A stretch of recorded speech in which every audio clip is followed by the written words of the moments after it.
Bryce Young, as of today, completely off the injury report. I'm going to do my best not to go down the hole. I don't see how the timeline of this injury makes any sense, Path, and instead focus on this. The Vikings defense is ripe for the picking for Bryce Young and the Panthers offense if they're willing to go for it. Right? I'm talking about high dive at the pool. You're a little nervous. The only way to do it, got to jump. The Vikings defense thus far through the season, and we're getting to the point where the sample size is enough, right? We're getting to the point where the sample size is big enough that you can actually take it for what it is.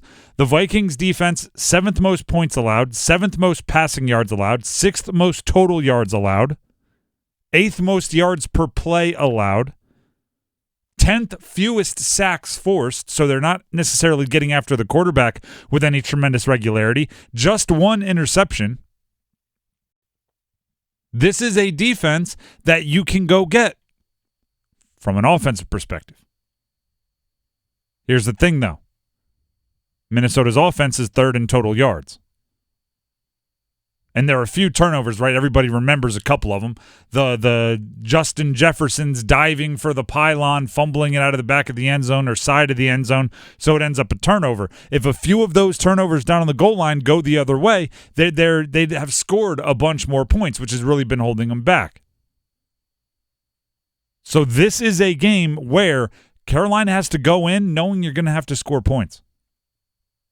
This is not a game where you wait till you're down to open up the toolbox. This is a game where you assume Justin Jefferson's going to do something crazy. You assume Kirk Cousins is going to get the offense rolling. You assume TJ Hawkinson's going to catch a touchdown, and then you think, all right, we have to go outscore them. Luckily for us, their defense isn't anything special. And oh, by the way, it's an Adam Thielen revenge game. Yeah. Adam Thielen played for the Vikings, and they said, we don't want you no more. Right, little cry, little tear. Then you go to your next spot and you want to get him back. Yeah, the Vikings began de-emphasizing Thielen's role behind Justin Jefferson and others to the point they could have justified his $19.9 million 2020 salary hit. And I mean, he was falling behind guys like KJ Osborne. Obviously, Hawkinson was taking more targets away. Here's Adam Thielen on how it feels to play against his former team.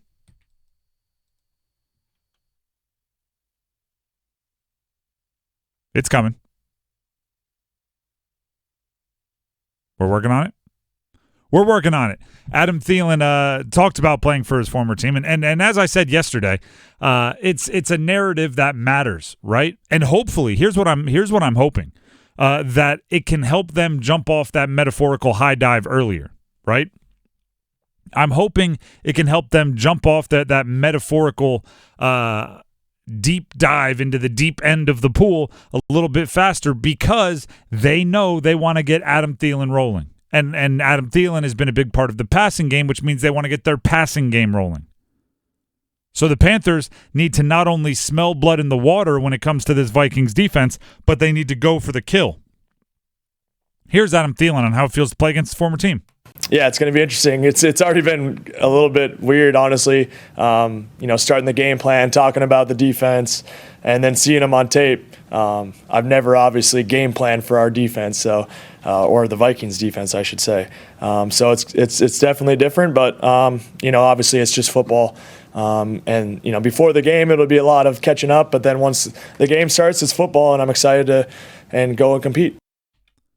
That's never game plan for our defense. Their defense, the Vikings defense. The Panthers need to not only smell blood in the water, they need guys like Adam Thielen, guys like DJ Chark to be the, no rhyme intended, the spark that gets them aggressive, that makes them aggressive. And Bryce Young took a week off. Injury, fine. I'll take my conspiracy theory off and say the ankle was bad enough to keep you out last week when you played on the road in a raucous environment. This week, there can't be there's no tune-up. If the very first play of the very first drive says DJ Chark is the read and he's running a deep ball, cut it loose. Right? You hear this at the beginning of just about every football game, right? Whenever the first completion comes, it could be a screen, it could be a rollout, right? A little 6-yarder. The color commentator loves it. I love this. Get an easy completion for the quarterback. Let him see him catch it. What a great play call. Sure, if you can scheme that up, great. Just like they drew it up. But guess what? There's a reason why this Vikings team allows so many stats to opposing offenses. So you know what I love even more than a 6-yard completion to open it up? A 60-yard completion to open it up. Don't be afraid. And by the way, let's go. Maybe we'll make today about quote movies. The Replacements. You know the movie, the Keanu Reeves, Gene Hackman, The Replacements. These people are not respecting. They're not fearing you enough. There is no tomorrow for you, and that makes you very dangerous people. The Carolina Panthers are 0 in the season, right? It's not like they're on a losing streak. They have not won in the preseason. They have not won in the regular season, and they've been beaten in a bunch of different ways. So what are you worried about? Oh, we might lose another game. No, go win a game. How about that? When you're 6-0, you can start talking about defending a streak and, we don't want to give anything away. When you're 0 for the season, go for it. Try something. And after we saw with Andy Dalton last week, who had 5 completions longer than 20 yards after the Panthers managed just 1 in Young's 2 starts, let Bryce Young go out there and get some completions over 20 yards. Let the offense open up now with Bryce Young back. That's what I want to see. And it's similar for Bryce Young. Bryce Young, you've turned it over twice. You fumbled a couple times. Like, what are you afraid of? Right? There's something to be said for. I was actually I was listening to a podcast the other day. It was Ray Romano. Okay. Everybody loves Ray. Everybody loves that guy. He was talking about early in your career, you just know what it feels like as a stand-up comedian. I'm talking about his stand-up career, not his television career. You learn what it's like to bomb on stage. You don't like it. You never want to do it again. But the best thing you can learn is that you can survive it, right? The best thing you can learn is that when I go up there, if the crowd isn't filling me, guess what? The next day, I'm going to get to go back on stage again, and I'm going to try something new. If you are Bryce Young, guess what? There is nothing left to fear if you are Bryce Young. You've thrown the interceptions. You've gotten hurt. You've fumbled the ball. You've missed reads. You've missed protections. You've dropped back and nobody's been open.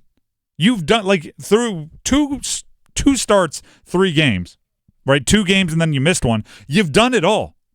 There's nothing left to be afraid of.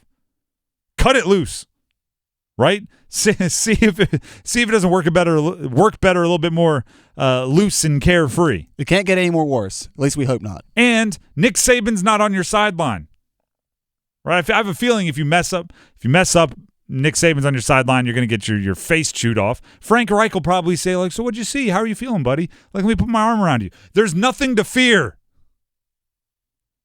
Sometimes I think Frank Reich should be a little bit more fiery, but that's conversation for another day.